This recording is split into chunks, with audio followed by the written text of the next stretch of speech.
पालकमंत्री धनंजय मुंडे, पंकजाताई मुंडे, प्रकाशदादा सोळंकी, लक्ष्मणराव पवार, बाळासाहेब आजबे, सुरेश धस, नमिताताई मुंदडा, माजी आमदार भीमराव धोंडे, संजय दौंड, मधुसूदन केंद्रे, राष्ट्रवादीचे अध्यक्ष राजेश्वर चव्हाण, शिवसेनेचे सचिन मुळूक, कुंडलिक खांडे, भाजपचे राजेंद्र मस्के, बहुजन विकास मोर्चाचे बापूराव पोटभरे, पापा मोदी, डॉक्टर योगेश क्षीरसागर, वाल्मिक कराड, जयसिंग सोळंके, अजय मुंडे, वैजनाथ सोळंकी, बाजीराव धर्माधिकारी, रमेश अडसकर, अशोक डग, अनेक राजकीय पक्षाचे मान्यवर इथं उपस्थित आहेत। ते सर्व विविध राजकीय पक्षाचे उपस्थित असणारे आजी माजी पदाधिकारी, शासनाचे आयजी, विभागीय आयुक्त, जिल्हाधिकारी, पोलीस अधीक्षक, मुख्य कार्यकारी अधिकारी, शासनाचा विविध खात्याचा उपस्थित असणारा अधिकारी वर्ग, माझ्या बीड जिल्ह्याच्या कानाकोपऱ्यातून आलेले सगळे लाभार्थी,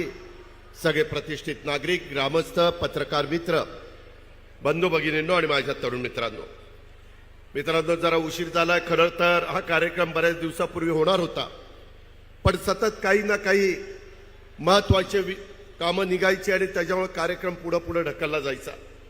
आता देखील उद्याच्याला डॉक्टर बाबासाहेब आंबेडकरांच्या महापरिनिर्वाण दिनाच्या निमित्तानं चैत्यभूमीला जाऊन सकाळी मुख्यमंत्र्यांना आम्ही सगळेजण तिथं दर्शन घेणार आहोत आणि तिथून नागपूरला जाणार आहोत, कारण परवा दिवशीपासून अधिवेशन आहे। हिवाळी अधिवेशन म्हणून जे आपण ओळखतो ते नागपूरला होत आहे आणि त्याच्यामुळं कार्यक्रम घ्यायचा नाही घ्यायचा त्याच्यामध्ये धनंजयला बरंच काही मिरवणूक काढायची होती, इतर कार्यक्रम घ्यायचे होते, पण सकाळी एक राज्यपाल महोदयांनी शालेय शिक्षण विभागाचा कार्यक्रम घेतला, तिथं मुख्यमंत्र्यांना जाणं क्रमप्राप्त होतं, त्यामुळे थोडासा उशीर झाला। हवामान बदललंय, ह्या दिवसामध्ये कधी गारपीट पाऊस आपण डिसेंबरमध्ये बघितला नव्हता, परंतु ग्लोबल वॉर्मिंगचं संकट आलंय, चक्रीवादळ आलंय, आंध्र प्रदेश, तामिळनाडू, इथं तेलंगणा त्याचा झटका बसलेला आहे आणि त्याच्यामुळं राज्य सरकार ह्या सगळ्या गोष्टीची नोंद घेत आपल्या बळीराजाला मदत झाली पाहिजे अशा प्रकारची भूमिका आहे आणि त्याच्यातूनच एकनाथराव शिंदेंच्या मनामध्ये कल्पना आली, महायुतीच्या सरकारच्या मनात कल्पना आली, शासन आपल्या दारी, लोकांना हेलपाटे मारून द्यायचे नाही। जे काही केंद्र सरकारच्या योजना असतील, राज्य सरकारच्या योजना असतील, ते आमच्या लाभार्थीच्या दारामध्ये जाऊन त्याला तिथे द्यायच्या।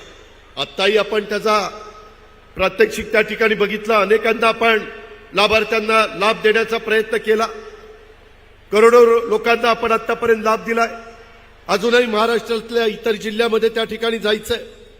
आज इथे येत असताना 12 ज्योतिर्लिंगापैकी एक असलेल्या परळीच्या प्रभू वैजनाथाच्या ऐतिहासिक पवित्र भूमीत शासन आपल्या दारी या निमित्तानं अभियानाच्या महायुतीचं संपूर्ण शासनच खऱ्या अर्थाने आज बीडकरांच्या दारी आलेलं आहे। मी आपल्या सगळ्यांचं या निमित्तानं स्वागत करतो, प्रभू वैजनाथाच्या चरणी नतमस्तक देखील होतो। इथली पवित्र भूमी अनेक मोठ्या मोठ्या मान्यवरांच्या नावाची भूमी म्हणून ओळखली जाते। ही भूमी देवदैवतांची भूमी आहे, संत महात्म्यांची भूमी आहे, महापुरुषांची भूमी आहे, भगवान श्री कनकालेश्वरांची भूमी आहे, श्री खंडेश्वरीची, तसंच मन्मथ स्वामींची, विमलनाथांची अशा प्रकारची भूमी आहे। अंबेजोगाईच्या आपल्या योगेश्वर देवीची भूमी आहे, कुलस्वामीची सटवाई देवीची ही भूमी आहे आणि 12 ज्योतिर्लिंगापैकी ज्याचा उल्लेख धनंजयने आपल्या भाषणामध्ये केला त्या परळीच्या प्रभू वैजनाथाची भूमी आहे, दासोपंत महाराजांची भूमी आहे। त्याच्यामुळे या समस्त देवदेवतांच्या चरणी मी वंदन करतो आणि बीड जिल्ह्याच्या महाराष्ट्राच्या विकासासाठी काम करत असणाऱ्या ह्या महायुतीच्या सरकारला बळ दे असं साकडं देखील आपल्या सर्वांच्या साक्षीनं मी या ठिकाणी देवतांच्या चरणी त्या ठिकाणी घालतो। मित्रांनो, आपल्या इथं जसं वेगवेगळ्या देवदेवतांची मी नावं घेतली तशाच पद्धतीनं आपल्या ही सगळी भूमी ही त्या ठिकाणी आपल्याला माहिती आहे श्री संत भगवान बाबा आणि श्री संत जगतमित्र नागा या संतांना देखील मी नमन करतो। आज वेळ आमच्याकडे कमी आहे, मुख्यमंत्री उपमुख्यमंत्र्यांना मार्गदर्शन करायचं आहे. अनेक काही मुद्दे इथं काढलेले आहेत. खरं तर इथं ज्यावेळेस आम्ही संभाजीनगरला मधल्या काळामध्ये आपल्या एकंदरीत मराठवाडा मुक्तीसंग्रामाला 75 वर्ष झाली, त्याच्यामध्ये एक चांगला कार्यक्रम दिला. 60,000 कोटीचा कार्यक्रम मुख्यमंत्र्यांनी आणि या महायुतीच्या सरकारने दिला. आत्ताच मी प्रकाशरावांशी बोलत होतो. आपल्या इथं पाण्याचा प्रश्न आहे, त्याच्यामध्ये समुद्राकडे जाणारं पाणी हे नाशिक आणि त्या भागातनं माझ्या नाथसागरमध्ये कसं येईल, तिकडच्याही लोकांचं भागेल आणि माझ्या इथल्या शेतकऱ्यांनाही मदत होईल. माझ्या इकडच्या भागातलं माजलगाव धरण असेल, इतर धरणं असतील, त्यालाही पाणी मिळेल. अशा प्रकारची योजना ह्या सरकारने आखलेली आहे. त्या योजनेला देखील मुख्यमंत्र्यांनी मान्यता दिलेली आहे. जलसंपदा मंत्री म्हणून देवेंद्रजींनी त्याच्यामध्ये लक्ष घातलेलं आहे. मित्रांनो, एकंदरीतच काम करत असताना आज तुम्ही व्यासपीठावर बघितलं असेल, थोडंसं वेगळं चित्र तुम्हाला पाहायला मिळतंय. मी आपल्याला सगळ्यांना सांगतो, ह्या निमित्तानं महाराष्ट्राला सांगतो, कुणीच राजकीय जीवनामध्ये कायमचं शत्रू नसतं, कायमचं मित्र नसतं. ही गोष्ट लक्षात घ्या. आपल्या इथं युगपुरुष छत्रपती शिवाजी महाराजांनी आपल्याला एक आदर्श आपल्या पुढे निर्माण केलेला आहे. शाहू फुले आंबेडकरांच्या विचारधारा घेऊन आम्ही सगळे पुढे चाललेलो आहे. इथं विचारधारा वेगवेगळ्यांच्या वेगवेगळ्या असतील, परंतु शेवटच्या माणसाला मदत झाली पाहिजे. इथला सर्वांगीण विकास झाला पाहिजे. सर्वसामान्य माणसाला वाटलं पाहिजे की हे शासन माझ्याकरता काम करत आहे. ही भूमिका एकनाथरावांच्या सतत मनामध्ये असते आणि त्या पद्धतीनं आम्ही पुढे जाण्याचा प्रयत्न करतो. मित्रांनो, अनेक वेगवेगळ्या प्रकारचे प्रश्न आहेत. त्याच्या संदर्भामध्ये हे प्रश्नाचा ओहापोह करत असताना आपल्याला हेही माहिती, आता हेलिकॉप्टरमध्ये उतरत असताना इकडच्या भागामध्ये आल्यानंतर चारी बाजूचे झालेले चांगले रस्ते दिसून येत आहेत. काही रस्त्यांची कामं चालली. येताना देखील माजी मुख्यमंत्र्यांची उपमुख्यमंत्र्यांची चर्चा चालू होती. पंकजाताई पण तिथं ऐकत होत्या की केंद्राचे नरेंद्र मोदींच्या नेतृत्वाखाली जे सरकार अतिशय सक्षमपणे काम करत आहे, त्याचा प्रत्येकाच्या 4 राज्यांच्या निवडणुकीच्या निकालावरून उभ्या भारताला आला. आणि आज भारत देश पुढे झाला पाहिजे. त्याच्यामध्ये देशामध्ये नाही तर जगामध्ये भारताची शान मान वाढली पाहिजे. भारताची अर्थव्यवस्था मजबूत झाली पाहिजे. आपण $5 ट्रिलियन पर्यंत पोहोचलं पाहिजे. त्याच्यामध्ये महाराष्ट्र $1 ट्रिलियन असला पाहिजे. अशा प्रकारे आम्ही सगळेजण काम करतोय.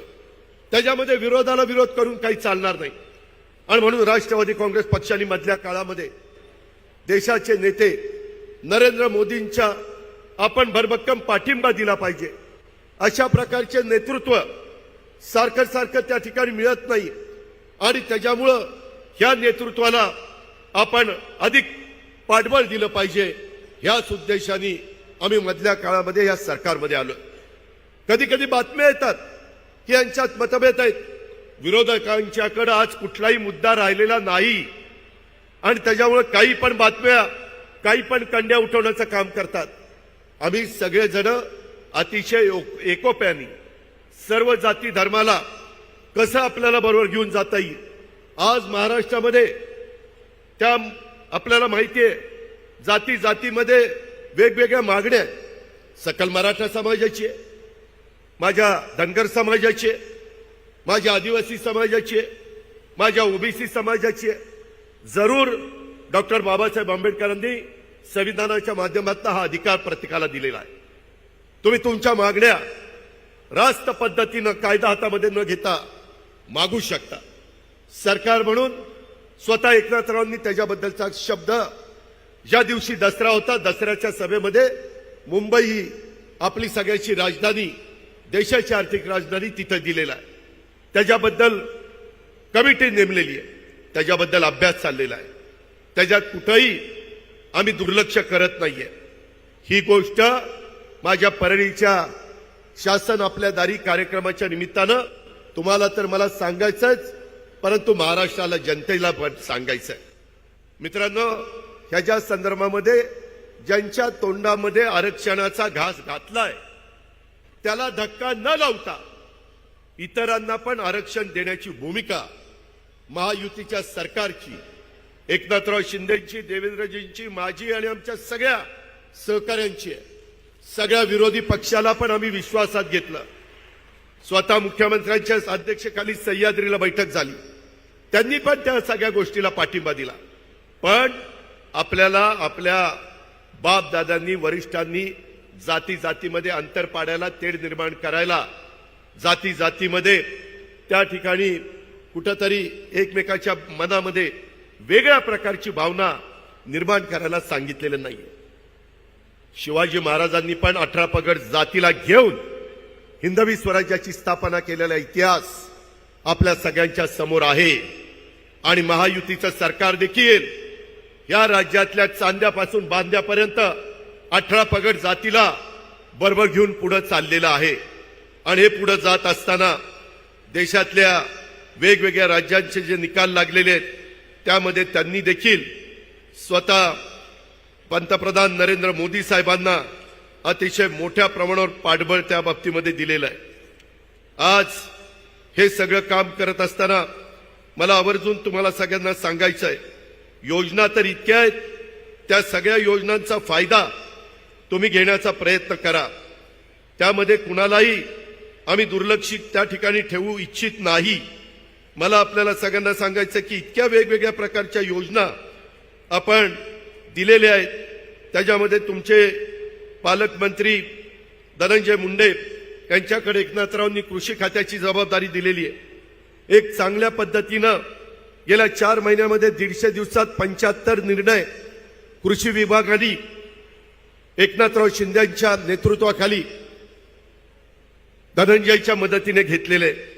शेतकऱ्यांना कुठेही काही अडचण आली, कांद्याचा प्रश्न आला तरी आम्ही त्यांना तिकडं पियुष गोयल आणि बाकीच्या मान्यवरांच्याकडे आम्ही चांच्याकडे पाठवलं. दिल्लीला तिथं पीक विम्याच्या मुदतवाढीचा विषय असो, नेहमीच धनंजय आणि त्यांचे सगळे सहकारी आग्रही असतात. वर्षी आपण मोठ्या दुष्काळाला सामोरं जातोय. संकटाच्या काळामध्ये माझ्या शेतकऱ्याला आधार देण्यासाठी आपण 1 रुपयामध्ये पीक विमा योजना सुरू केलेली आहे.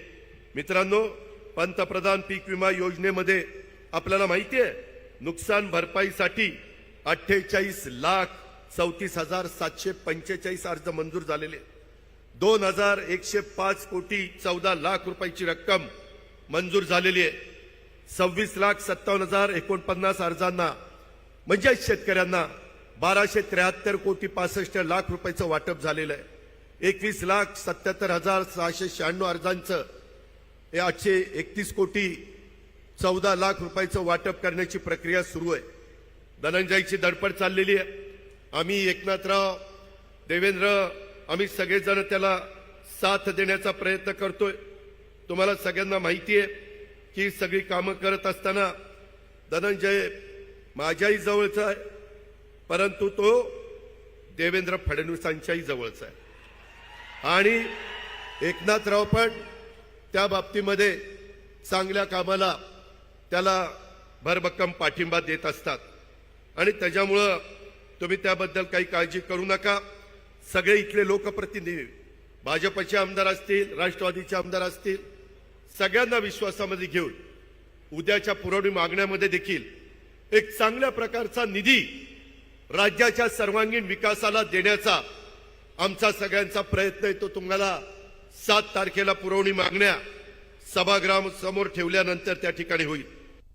एकनाथरावजी मुंडे सभा, स्वर्गीय गोपीनाथ मुंडे ऊसतोड कामगार न्याय देण्याचा प्रयत्न आम्ही त्या ठिकाणी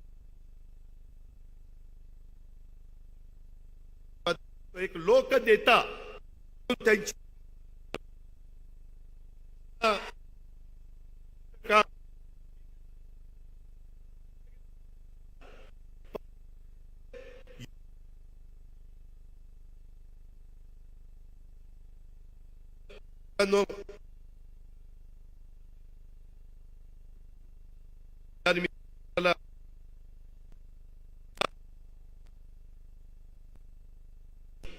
महाराष्ट्राचा विकास होतोय। कालच नौदल दलाच्या निमित्तानं दौऱ्यावर होते।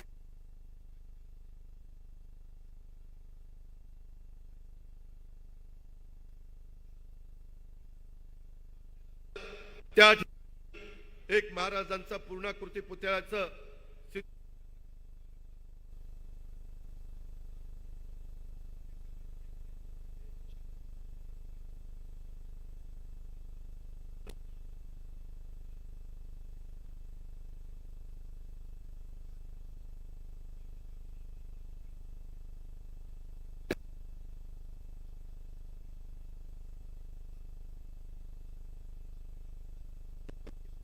मनामध्ये महाराष्ट्राच्या विकासासाठी आता केंद्र सरकारची जोड मिळालेली आहे।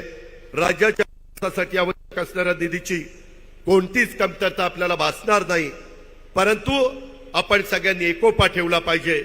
उद्याच्या येणाऱ्या लोकसभेच्या निवडणुकीच्या निमित्तानं तिसऱ्यांदा या देशाचं पंतप्रधान नरेंद्र मोदी साहेबांना करण्याकरता 48 पैकी कमीत कमी 45 जागा तरी निवडून आणण्याचं काम हे आपल्याला सगळ्यांना करायचं आहे।